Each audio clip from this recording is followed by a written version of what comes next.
Hello friends, welcome to Arya Socio Academy. Please like, share and subscribe my channel and also press bell icon.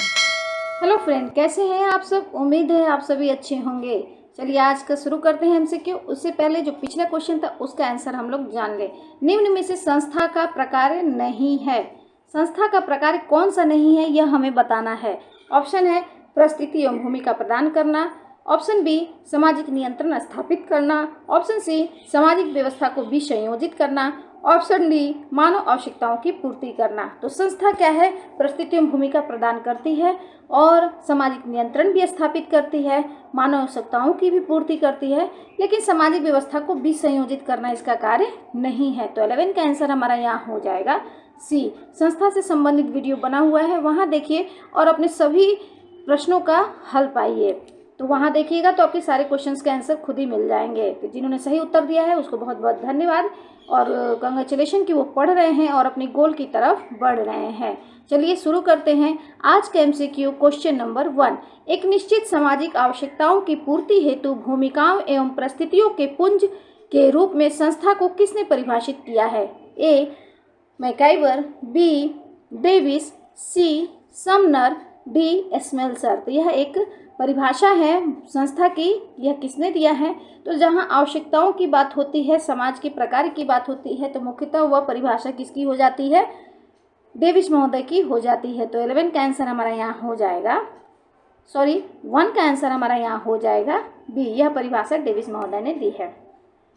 Next question number 2, निम्न में से किस में सदस्यता नहीं होती। ए समिति, बी समुदाय, सी सामाजिक समूह या द्वितीय समूह, डी संस्था। तो क्या है, सदस्यता कहाँ होगी, जहाँ व्यक्ति होंगे, जहाँ व्यक्तियों का समूह होगा तो वहाँ हम उसकी सदस्यता को समझ सकते हैं। तो समिति क्या है, व्यक्तियों की सदस्यता होते हैं, हम उसके सदस्य बनते हैं।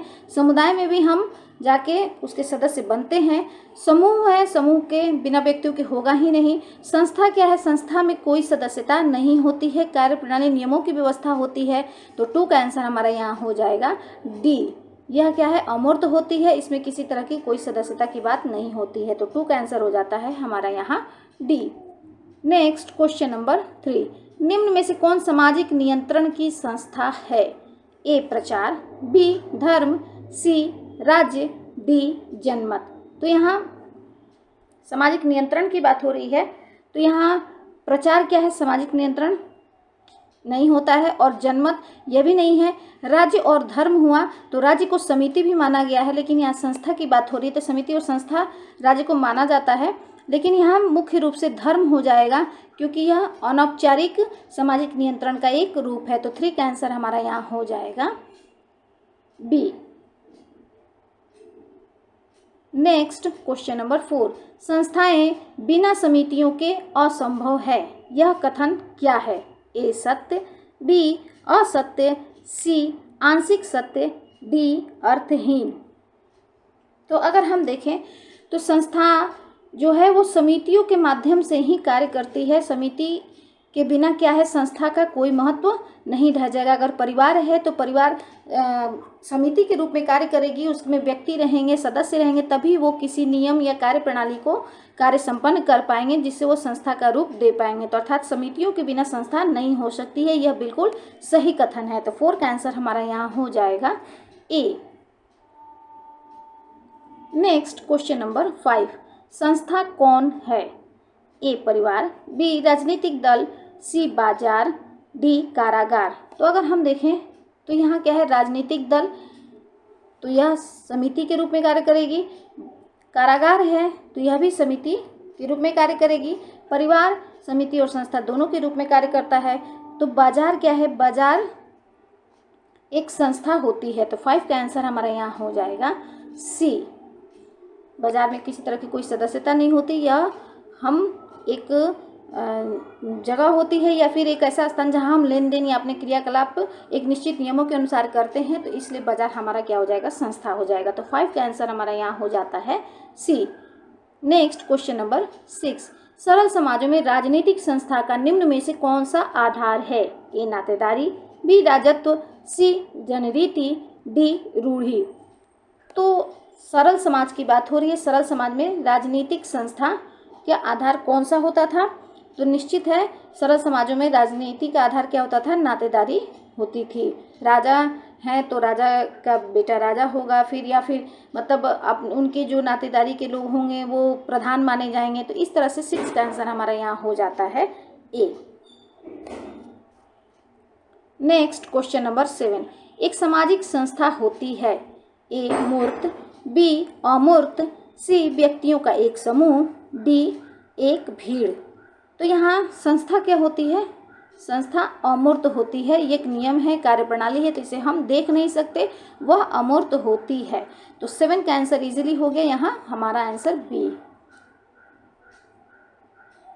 क्वेश्चन नंबर 8, निम्न में से कौन एक आर्थिक संस्था है?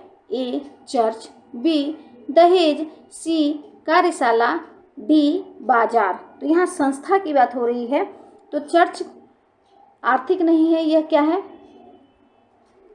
चर्च संस्था नहीं है बल्कि मतलब एक समिति के रूप में मान सकते हैं। दहेज क्या है? यह एक प्रथा है, संस्था नहीं है। कार्यशाला यह भी नहीं होगी। बाजार क्या है? यह एक आर्थिक संस्था के रूप में कार्य करती है। तो 8 का आंसर हमारा यहाँ हो जाता है डी। नेक्स्ट क्वेश्चन नंबर 9, संस्थाएं अभिकरण होती हैं ए सामाजिक परिवर्तन की, बी सांस्कृतिक उद् विकास की, सी संपूर्ण सामाजिक संगठन की, डी समरसता उत्पन्न करने की। तो संस्थाएं क्या अभिकरण करती हैं? तो इनका क्या है? संपूर्ण सामाजिक संगठन में इनका महत्वपूर्ण योगदान होता है। जैसे विवाही अगर एक संस्था है तो विवाह के लिए क्या है? सभी लोग इकट्ठा, सभी नातेदार इकट्ठा होते हैं। इसकी इतनी सारी प्रोसेस होते हैं कि सबको मिलजुल कर कार्य करना होता है, पूरे समाज इसमें सहयोग करता है। तो ये क्या है? संपूर्ण सामाजिक संगठन में यह एक अभिकरण का कार्य करती है। तो 9 का आंसर हमारा यहाँ हो जाएगा सी। नेक्स्ट क्वेश्चन नंबर 10, निम्न में से कौन एक संस्था की विशेषता नहीं है? ए सुस्थापित निगम, बी नियमों के प्रति अनुपालन की भावना, सी समाज के साथ विकास, डी किसी निश्चित उद्देश्य का न होना। तो यहाँ संस्था की पूछ रहा है कि विशेषता कौन सी नहीं है, तो यहाँ हमारा आंसर हो जाएगा डी किसी निश्चित उद्देश्य का न होना। संस्था में क्या है कि हमारा कोई ना कोई उद्देश्य होता है, हमारी आवश्यकताओं की पूर्ति क्या है? संस्थाओं के माध्यम से होती है। तो इसलिए इसका आंसर हमारा यहाँ हो जाएगा डी। नेक्स्ट क्वेश्चन नंबर 11, निम्न में से कौन केवल संस्था का उदाहरण है? ए परिवार, बी विवाह, सी ग्राम, डी क्लब। यह बहुत ही इजी और सिंपल क्वेश्चन है। इसका आंसर आई थिंक आप लोग बहुत इजीली दे सकते हैं। तो आज का जो MCQ है आई थिंक आप लोग के लिए बहुत ही हेल्पफुल रहा होगा। थैंक यू, धन्यवाद।